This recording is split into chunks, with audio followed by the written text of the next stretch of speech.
Khuddhaka Nikàya. Vimanavathu. The second division. Siddhalata Vago. Vimanavathu. Slave woman's mansion. While the Bhagava was dwelling at Jetavana, a certain lay follower who lived in Savatthi went to the monastery at evening time with many lay followers. Listened to Dhamma, and when the assembly had risen, approached the Bhagava and said, "Reverend Sir, from now on I will give 4 perpetual meals." Then the Bhagava talked a talk on Dhamma to him as befitted the occasion and dismissed him. He said to the superintendent of meals, "Reverend Sir, I have appointed 4 perpetual meals for the order. From tomorrow on, let the worthy gentleman come to my house," and went home. He explained the matter to this slave woman and said, "In this matter you must be constantly diligent." "Very well," she replied. By nature she was full of faith, desirous of merit, virtuous, therefore every day she rose very early, prepared excellent food and drink, having made the places for sitting well swept, well rubbed with perfume. She prepared the seats, and when the monks had arrived, caused them to be seated there, paid respectful homage, honored them with perfumes, flowers, incense, and lamps, and served them respectfully. Now one day when the monks had finished their meal, she approached them, paid her respects and spoke thus: "How, pray, reverend sirs, is there utter releases from these ills or birth and so forth?" The monks gave her the refuges and the 5 precepts, explained the nature of the body, and incited her to give thought to decay. Afterwards they taught her about impermanence, keeping the precepts for 16 years. From time to time reflecting attentively. One day she had the benefit of hearing Dhamma, and because of the maturity of her understanding she developed insight and realized the fruit of stream entry. Sotapanna, first stage of spiritual awakening. Soon afterwards she died, and was reborn as a favorite attendant of Sakka.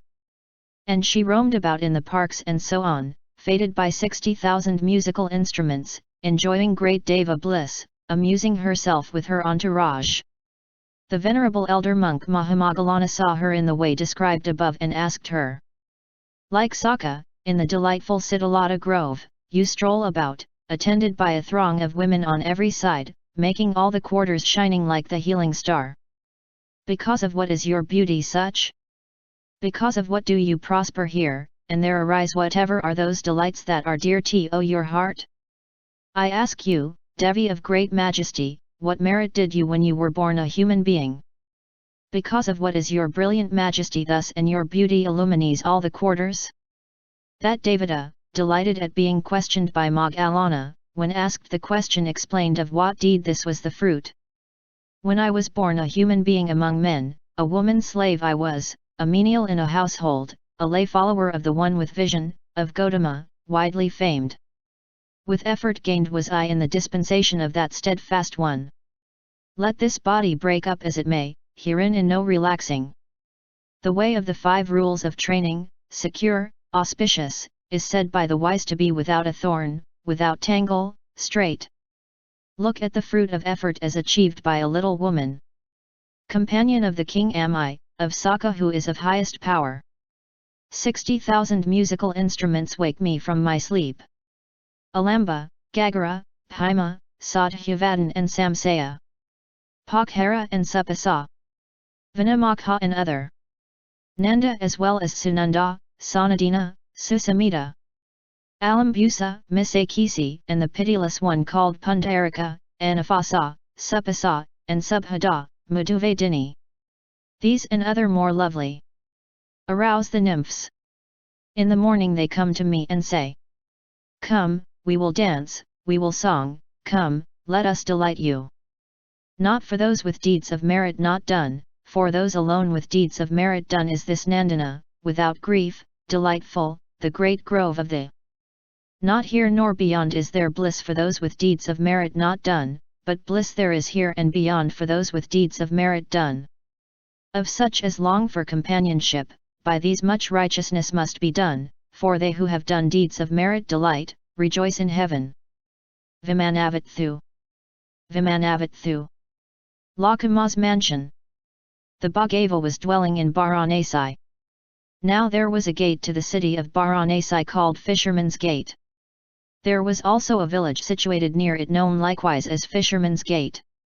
There a woman named Lakuma, with faith, having joy, endowed with intelligence, greeted monks as they went in by that gate, led them to her home, gave them ladlefuls of food, and her faith and bliss growing thereby, she had a pavilion built and there entertained monks listened to Dhamma in their company. And having become established in the refuges and the precepts, with rapt attention she diligently developed the topics of insight mation that she had learnt and, in on account of her qualifications, established herself in the fruit of stream entry. Sotapanna, first stage of spiritual awakening. Afterwards she died and was reborn in a great mansion in the realm of the 33. And her retinue was 1,000 nymphs enjoying Deva bliss. She dwelt there in delight. The venerable Elder Monk Maha-Goggallana on a Deva tour questioned her thus. You who stand with surpassing beauty, Devata, are making all the quarters shining like the healing star. Because of what is your beauty such? Because of what do you proper here, and there arise whatever are those delights that are dear to your heart? I ask you, Devi of great majesty, what merit did you perform when you were born a human beings? Because of what is your brilliant majesty thus, and your beauty illumines all the quarters? That Devata, delighted at being questioned by Goggallana when asked the question explained of what deed this was the fruit. Issuing forth from the Fisherman's Gate, there was my dwelling.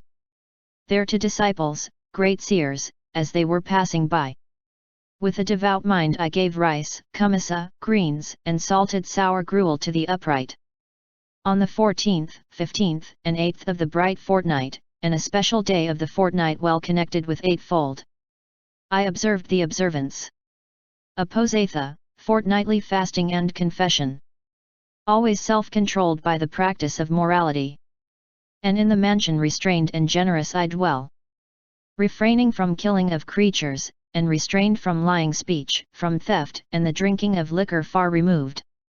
Delighting in the 5 rules of training, proficient in the Aryan truths, I was a lay follower of Gautama, one with vision, widely famed.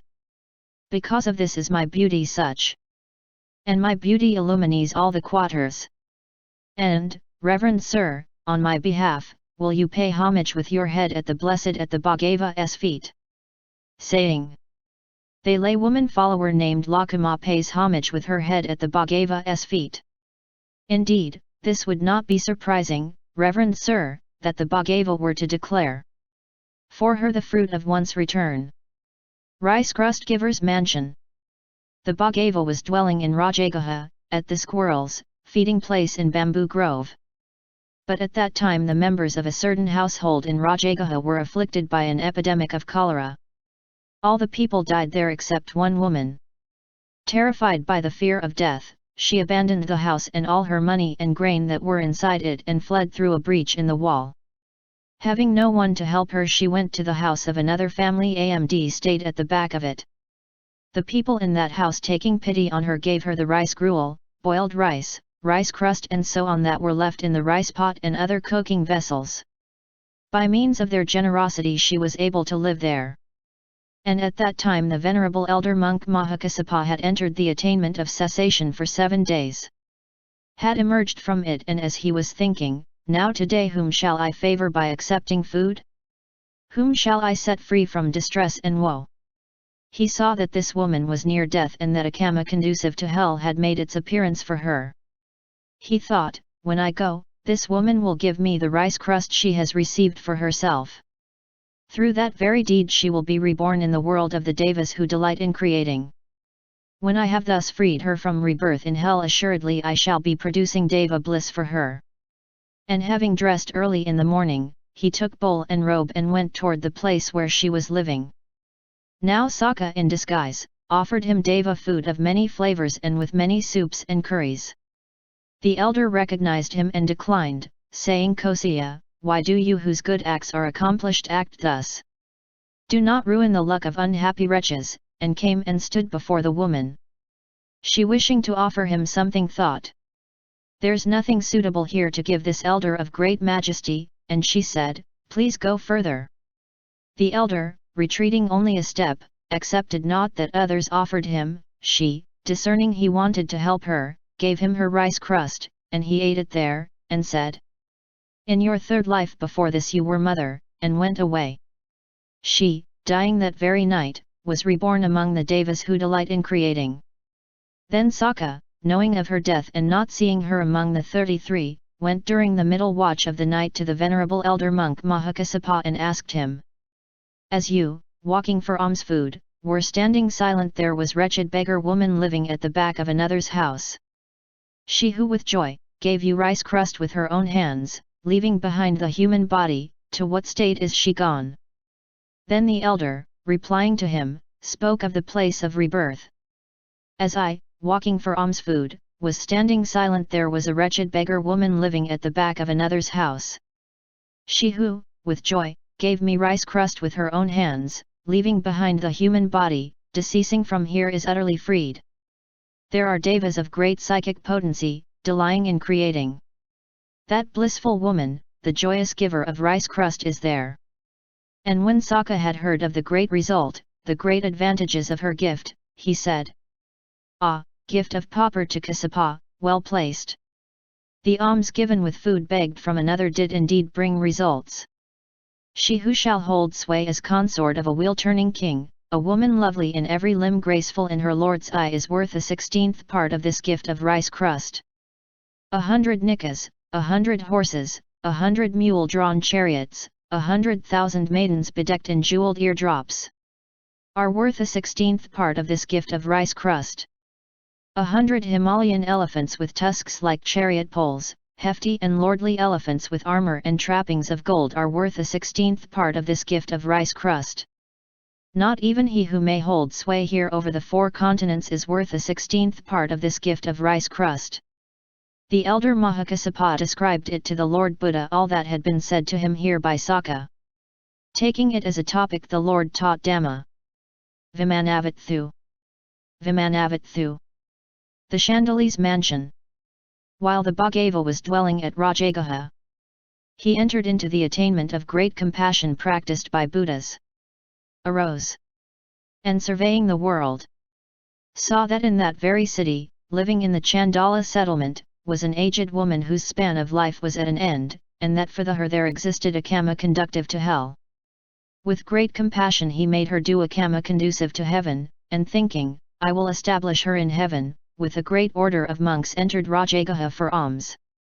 And at that moment the Chandala woman was coming out of the city leaning on a stick. Saw the Bhagava approaching, and when she was opposite him, she stopped. The Bhagava also stopped and stood in front to her as if hindering her from going on. Then the venerable elder monk Maha-Goggallana, because he knew the teacher's mind and that the woman's span of life was over, spoke urging her to veneration of the Bhagava. "Chandali, honor the feet of Gautama, widely famed. Out of compassion for you yourself the supreme seer stood.